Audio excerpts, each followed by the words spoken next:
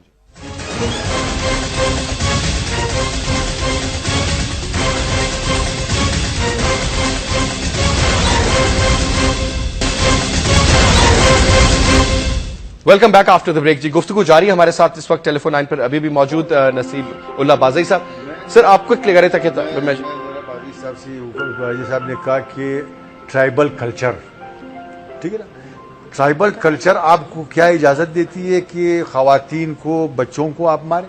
آپ ایک پلیز عنوان سے ہم تھوڑا ہٹے میں واپس دوسرا یہ کہ خواتین پہ تیزاب آپ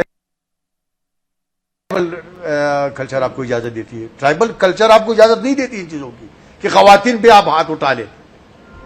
خواتین پہ آپ ہاتھ نہیں اٹھا سکتے. یہ جو کچھ ہو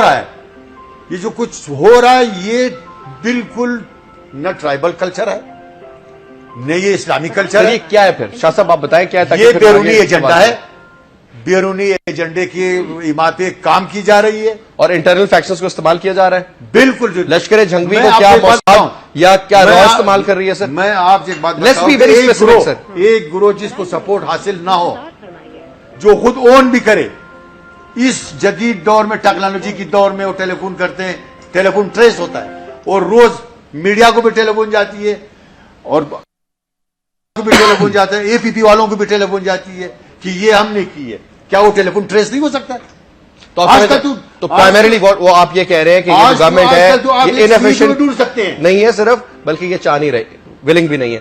جناب سر آپ مجھے بتائیں سر، یہ فرقہ واریت کو جو ہوا دی جا رہی ہے بیرونی ملک کی ہوا دی سر، یہ تو یہ جتنی بھی اس طرح کی کل عدم تنظیمیں، let me use this word کل عدم، جو ایک نیا لفظ ہم نے، نیا تو نہیں لیکن آج کل لیٹسٹ ہر ایک تنظیم کے ساتھ لگتا ہے، تو سر کیا ان کو موساد پیسہ دے رہا ہے، ان کو را والے پیسہ دے رہے ہیں، ان کو سی آئی اے والے پیسہ دے رہے ہیں، ان کو استعمال کیا جا رہا ہے آپس میں فیکٹس کو ڈیوائڈ کرنے میں؟ یہ ذمہ داری پھر ریاست کی ہے جی.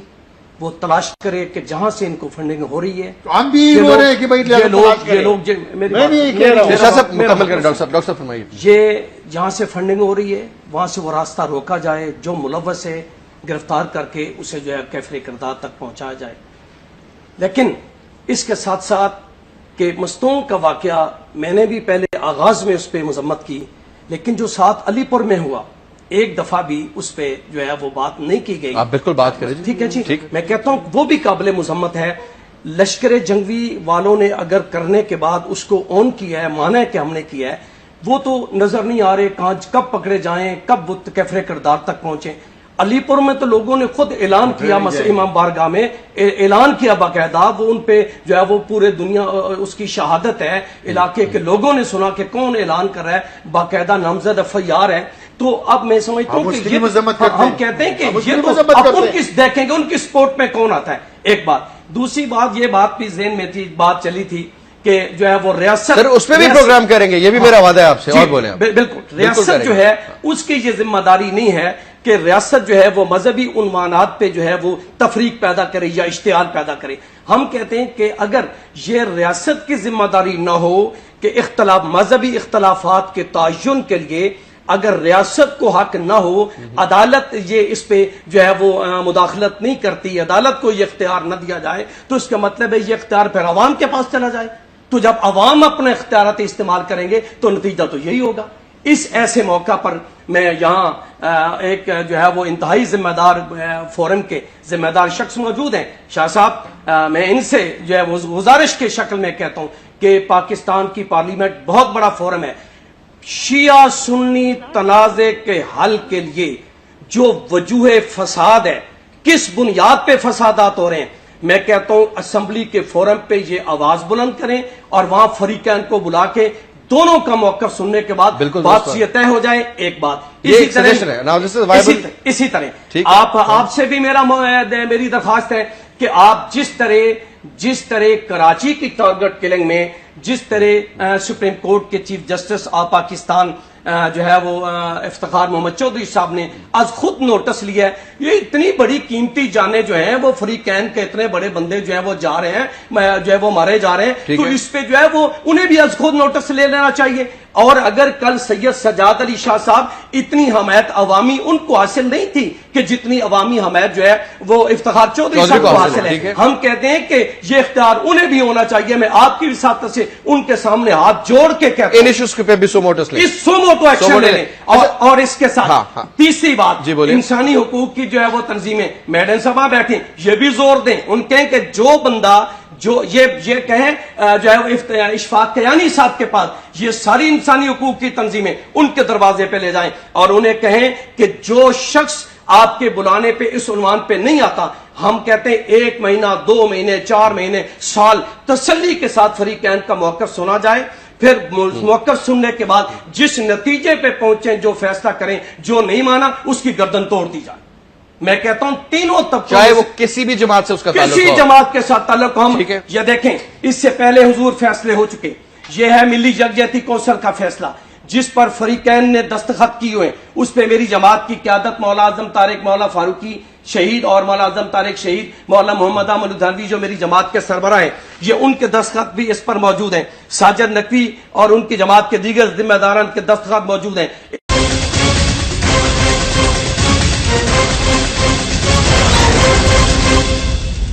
Welcome back after the break. جی، گفتگو میں جو ایک کنکلوژن کی طرف جا رہی ہے ہمارے اس پروگرام میں، بات یہ آ رہی ہے کہ جناب ادھر ایک جماعت کے جو سیکرٹری جنرل صاحب ہیں ڈاکٹر خادم حسین صاحب، وہ بھی کہتے ہیں جناب ہم راضی، بالکل، یہ انہوں نے مجھے ڈاکیومنٹس، انہوں نے کہا جی میں بالکل 100% اس پہ عمل کروں گا. تمام ان کی جماعتوں کے بڑوں نے اس پہ دستخط کیے اور انہوں نے اس بات کا اعتراف کیا کہ بالکل امن ہونا چاہیے، کوئی کلنگ کسی قسم کی نہیں ہونی چاہیے.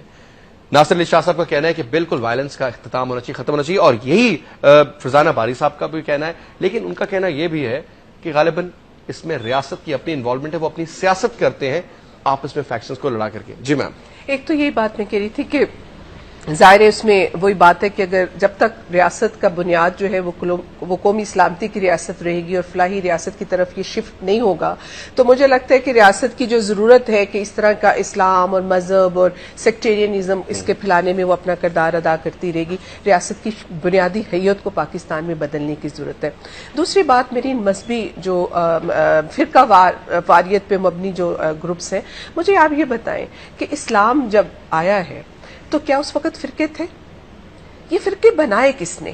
آج مسلمانوں کو بانٹنے کی جو ذمہ داری ہے کہ مسلمانوں کو آپ نے بانٹ دیا، جو آج ایک دوسرے کا مسلمان ہو کے فرقوں کی بنیاد پہ گلے کاٹ رہے ہیں، اس کی ذمہ داری کس پہ عائد ہوتی ہے؟ وہ لوگ جو اسلام کی انٹرپریٹیشن کرنے والے مذہبی، جو پولیٹیکل اسلام، جنہوں نے اسلام کو پولیٹیکل اپنے مقاصد کے لیے وہ بھی استعمال کرنا چاہتے ہیں، اور انہوں نے مسلمانوں کو فرقوں میں بانٹ کے رکھ دیا ہے. میں سمجھتی ہوں کہ فرقہ واریت کی بنیاد، چاہے وہ کہیں کہ ہمیں امن ہے، اس کی بنیاد پہ اجازت ہی نہیں ہونی چاہیے کہ لوگ اپنے آپ کو آرگنائز کریں. ہم سب مسلمان ہیں اور ہم سب جو ہیں ہمیں خود یہ فیصلہ کرنا ہے کہ ہم اپنی اس مسلمان ہونے کے حوالے سے نماز کو ہاتھ باندھ کے پڑھیں گے یا ہاتھ چھوڑ کے پڑھیں گے. میں سمجھتی ہوں کہ یہ بنیاد جو ہے اس کو جڑ سے ختم کرنا چاہیے. اسی لیے وہ جو آپ کی بات کر رہے تھے کہ ہم نے سیکیورٹی پرووائڈ، دیکھیں آپ کتنوں کو سیکیورٹی دیں گے؟ آپ پاکستان یہ 18 کروڑ لوگوں کا ملک ہے، یہاں آپ کے جو حکومتی ادارے ہیں وہ کس کو سیکیورٹی فراہم کریں گے؟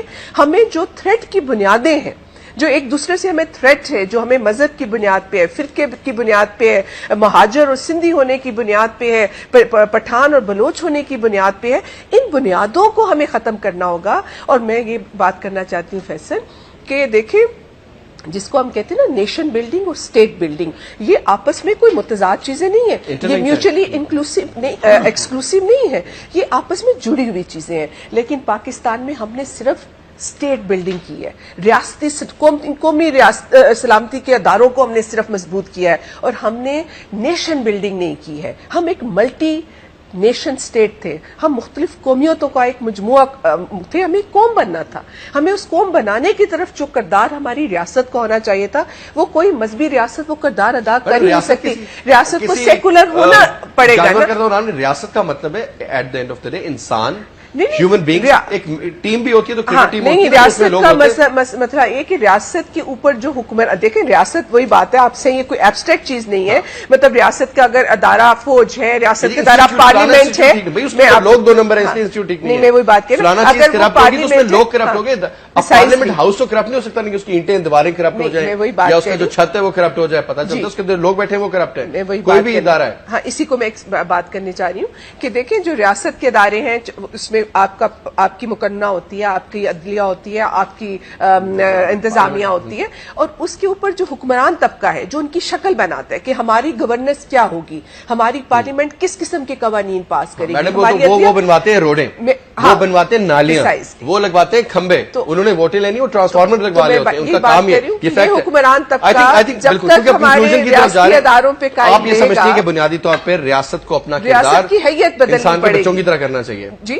انسانوں کے بچوں کی طرح کرنا اور چاہیے, ریاست کو بالکل وہ جو اور اس میں اعتراض بنیادی طور پہ تفریق نہ ڈالی جائے, جی, اور اس میں بالکل اس کو بیس کو, آپ کی جو بیس ہے, اور ریاست کو ماں کی طرح بنائے, جیسے اعتزاز ایسے نکائے کہ ریاست کو ماں کی طرح ہونا چاہیے. یہ نہیں ہے کہ کسی کو ڈکلیئر کر رہی ہے کہ یہ مسلمان نہیں ہے, کسی کو کہہ رہی ہے کہ یہ اس کے یہ پیسہ باہر سے آئے تو میں خوش ہوں. تو میں سمجھتی ہوں کہ ریاست اور مذہب کو علیحدہ علیحدہ ہونا چاہیے, اور مذہب جو ہے وہ لوگوں کا ایک پرائیویٹ, ان کا ایک ذاتی افیئر ہونا چاہیے. میرا مذہب میرے اور خدا کے بیچ میں ہے, میں معاملہ ہونا چاہیے, اس میں ریاست کا کوئی کردار نہیں ہونا چاہیے. صاحب دیکھیں نا, پارلیمنٹ کو اپنی کردار ادا کرنی چاہیے, پارلیمنٹ کی فرد کو اپنی کردار ادا کرنی چاہیے, اس کو دیکھنی چاہیے کہ ہمیں اس وقت پاکستان کی سب سے بنیادی ضرورت کس چیز کی ہے. سب سے بنیادی ضرورت آپ کو امن و امان کی. بالکل, امن و امان ہوگا تو سب ٹھیک ہو جائے گا, ملک ترقی کرے گی, پیسہ بھی آئے گا, انویسٹمنٹ بھی ہوگی, کارخانے بھی چلیں گے, بجلی بھی آئے گی, سب کچھ آئے گی. اور اس کے ساتھ ساتھ ہر فرد کو چاہیے پارلیمنٹ کی کہ وہ اپنا کردار ادا, جس طرح بھی آپ نے کہا پارلیمنٹ کا کام, ممبران کا کام یہ نہیں کہ سڑک بنائے, کمبا لگائے, انہی چکروں میں تو لگے ہوئے خان صاحب, فنڈ کے چکر میں, یہ تو کرپٹ کرنے کی فنڈ آ جائے میرے پاس, یہ تو مفت کے باہر کے پھیرے لگاؤ, یہ تو پارلیمنٹ کو, سیاست کو کرپٹ کرنے کے لیے بنایا گیا. یہ بھی میں الزام دیتا ہوں ضیاء الحق کو, اسی نے کی, اس کے زمانے میں 50 لاکھ روپیہ سینیٹر کو اور ایم این ایز کو ملا, 25 ایم پی اے کو, کہ جس میں کچھ کمیشن آپ لے لیں.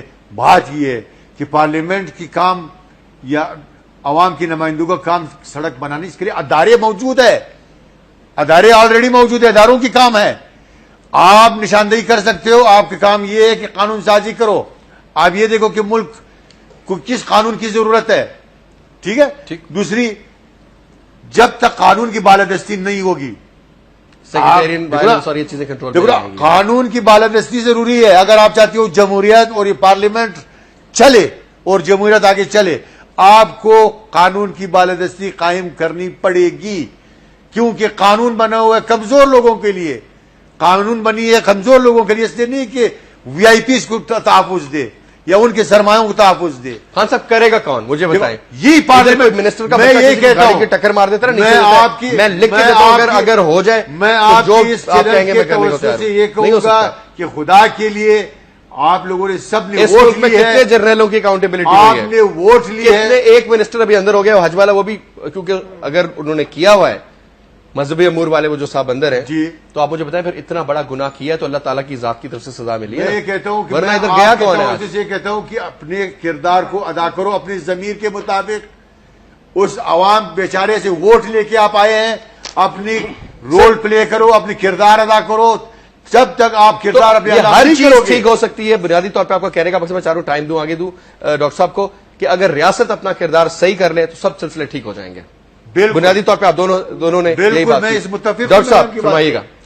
اس پہ میرا موقف ہے کہ دیکھیں, یہ جو کہا اب یہ کنکلوژن آپ کی طرف ہے. یہ جو کہا جا رہا ہے کہ یہ سب کچھ جو ہے وہ افغانستان سے الگ کسی اور کا نام دے کے, ہم کہتے ہیں کہ میری بات اپنے عنوان پہ ہے جی, ٹھیک, جو موجودہ مذہبی عنوان پہ جو فرقہ واریت دہشت گردی کا جو الزام, وہ کہتے ہیں جب تک, ان کا بھی کہنے کا مقصد ہے کہ جب تک انسٹیٹیوشنز ٹھیک نہیں ہوں گے, ریاست ٹھیک نہیں ہوگی, یہ چیز نہیں ٹھیک ہو سکتی. اس کا دو ٹوک یہ ان کا موقف ہے کام جی. ہے. جب تک اس ملک میں بیرونی مداخلت کو بند نہیں کیا جاتا, بالکل صحیح ہے. جب بند ہونی تک چاہیے. پاکستان میں اس انقلاب کو جو قریبی ملک میں آیا, 1979 کو انقلاب آیا, ٹھیک ہے, اور 1980 کو پاکستان میں 2% اقلیت نے پاکستان میں اس انقلاب کو داخل کرنے کے لیے باقاعدہ ایک جماعت کی بنیاد ڈالی اور اس انقلاب کا نعرہ دیا, اور وہ پاکستان میں پھر 1 درجن سے زائد باقاعدہ ادارے ایرانی ثقافت و کلچر کے نام سے وہ قائم کیے,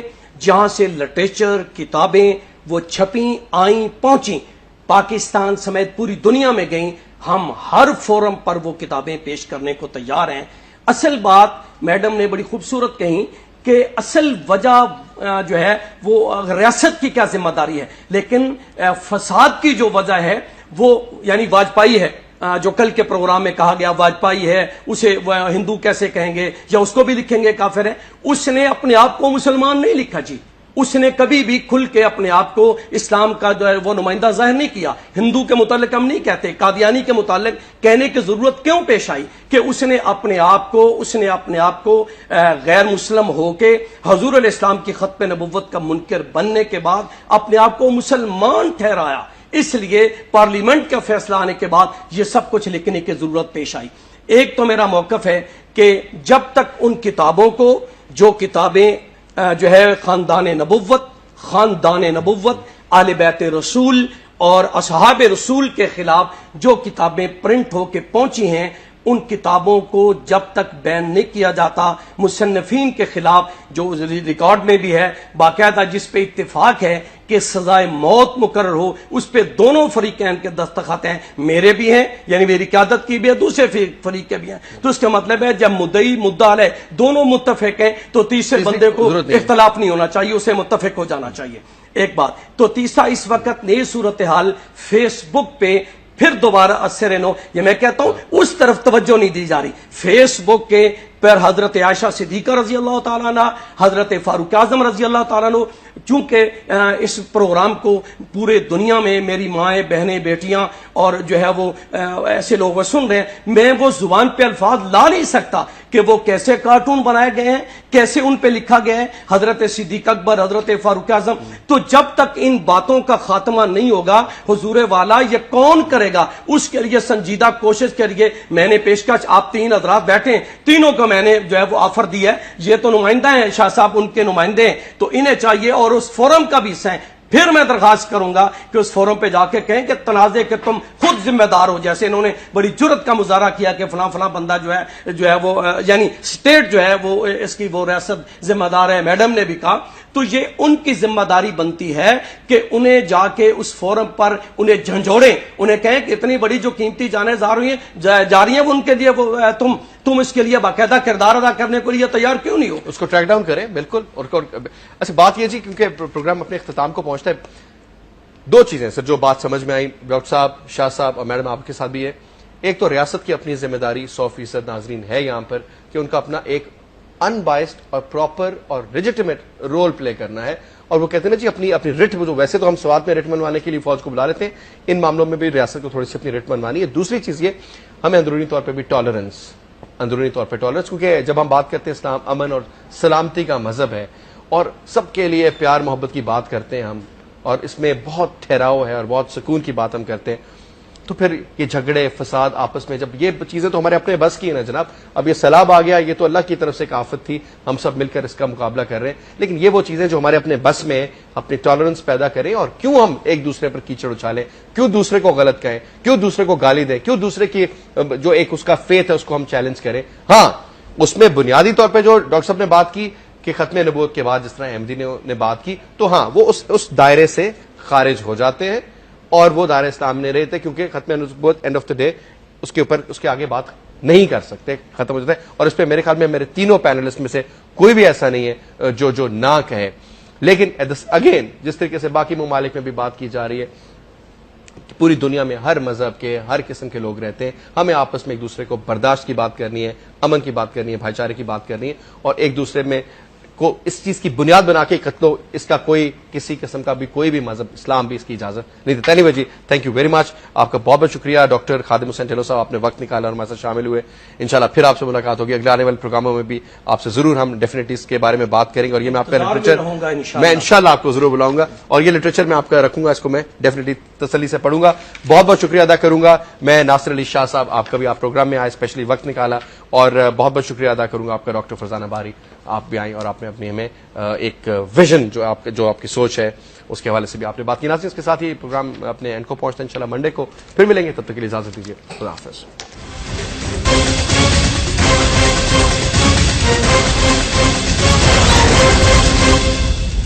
welcome back after the break. جی گفتگو میں جو ایک کنکلوژن کی طرف جا رہی ہے ہمارے اس پروگرام میں، بات یہ آ رہی ہے کہ جناب ادھر ایک جماعت کے جو سیکرٹری جنرل صاحب ہیں ڈاکٹر خادم حسین صاحب، وہ بھی کہتے ہیں جناب ہم راضی، بالکل یہ انہوں نے مجھے ڈاکیومنٹس انہوں نے کہا جی میں بالکل 100% اس پہ عمل کروں گا. تمام ان کی جماعتوں کے بڑوں نے اس پہ دستخط کیے اور انہوں نے اس بات کا اعتراف کیا کہ بالکل امن ہونا چاہیے، کوئی کلنگ کسی قسم کی نہیں ہونی چاہیے. ناصر علی شاہ صاحب کا کہنا ہے کہ بالکل وائلنس کا اختتام ہونا چاہیے، ختم ہونا چاہیے، اور یہی فرزانہ باری صاحب کا بھی کہنا ہے. لیکن ان کا کہنا یہ بھی ہے کہ غالباً اس میں ریاست کی اپنی انوالومنٹ ہے، وہ اپنی سیاست کرتے ہیں آپس میں فیکشنز کو لڑا کر کے. جی میم. ایک تو یہی بات میں کہہ رہی تھی کہ ظاہر ہے اس میں وہی بات ہے کہ اگر جب تک ریاست کا بنیاد جو ہے وہ قومی سلامتی کی ریاست رہے گی اور فلاحی ریاست کی طرف یہ شفٹ نہیں ہوگا، تو مجھے لگتا ہے کہ ریاست کی جو ضرورت ہے کہ اس طرح کا اسلام اور مذہب اور سیکٹیرینزم اس کے پھیلانے میں وہ اپنا کردار ادا کرتی رہے گی. ریاست کی بنیادی حیت کو پاکستان میں بدلنے کی ضرورت ہے. دوسری بات میری مذہبی جو فرقہ واریت پہ مبنی جو گروپس ہیں، مجھے آپ یہ بتائیں کہ اسلام جب آیا ہے تو کیا اس وقت فرقے تھے؟ یہ فرقے بنائے کس نے؟ آج مسلمانوں کو بانٹنے کی جو ذمہ داری ہے کہ مسلمانوں کو آپ نے بانٹ دیا، جو آج ایک دوسرے کا مسلمان ہو کے فرقوں کی بنیاد پہ گلے کاٹ رہے ہیں، اس کی ذمہ داری کس پہ عائد ہوتی ہے؟ وہ لوگ جو اسلام کی انٹرپریٹیشن کرنے والے مذہبی جو پولیٹیکل اسلام، جنہوں نے اسلام کو پولیٹیکل اپنے مقاصد کے لیے وہ بھی استعمال کرنا چاہتے ہیں، اور انہوں نے مسلمانوں کو فرقوں میں بانٹ کے رکھ دیا ہے. میں سمجھتی ہوں کہ فرقہ واریت کی بنیاد، چاہے وہ کہیں کہ ہمیں امن ہے، اس کی بنیاد پہ اجازت ہی نہیں ہونی چاہیے کہ لوگ اپنے آپ کو آرگنائز کریں. ہم سب مسلمان ہیں اور ہم سب جو ہیں ہمیں خود یہ فیصلہ کرنا ہے کہ ہم اپنی اس مسلمان ہونے کے حوالے سے نماز کو ہاتھ باندھ کے پڑھیں گے یا ہاتھ چھوڑ کے پڑھیں گے. میں سمجھتی ہوں کہ یہ بنیاد جو ہے اس کو جڑ سے ختم کرنا چاہیے.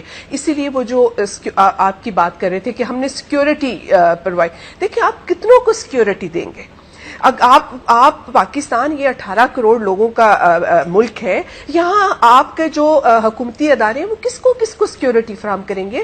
ہمیں جو تھریٹ کی بنیادیں ہیں، جو ایک دوسرے سے ہمیں تھریٹ ہے، جو ہمیں مذہب کی بنیاد پہ ہے، فرقے کی بنیاد پہ ہے، مہاجر اور سندھی ہونے کی بنیاد پہ ہے، پٹھان اور بلوچ ہونے کی بنیاد پہ ہے، ان بنیادوں کو ہمیں ختم کرنا ہوگا. اور میں یہ بات کرنا چاہتی ہوں فیصل کہ دیکھیں، جس کو ہم کہتے ہیں نا نیشن بلڈنگ اور اسٹیٹ بلڈنگ، یہ آپس میں کوئی متضاد چیزیں نہیں ہیں، یہ میوچلی انکلوسیو نہیں، ایکسکلوسیو نہیں ہے، یہ آپس میں جڑی ہوئی چیزیں ہیں. لیکن پاکستان میں ہم نے صرف اسٹیٹ بلڈنگ کی ہے، ریاستی قومی سلامتی کے اداروں کو ہم نے صرف مضبوط کیا ہے، اور ہم نے نیشن بلڈنگ نہیں کی ہے. ہم ایک ملٹی نیشن سٹیٹ تھے، ہم مختلف قومیتوں کا ایک مجموعہ تھے، ہمیں ایک قوم بننا تھا. ہمیں اس قوم بنانے کی طرف جو کردار ہماری ریاست کا ہونا چاہیے تھا، وہ کوئی مذہبی ریاست وہ کردار ادا کر نہیں سکتی. ریاست کو سیکولر ہونا پڑے گا. ریاست کا مطلب ہے at the end of the day انسان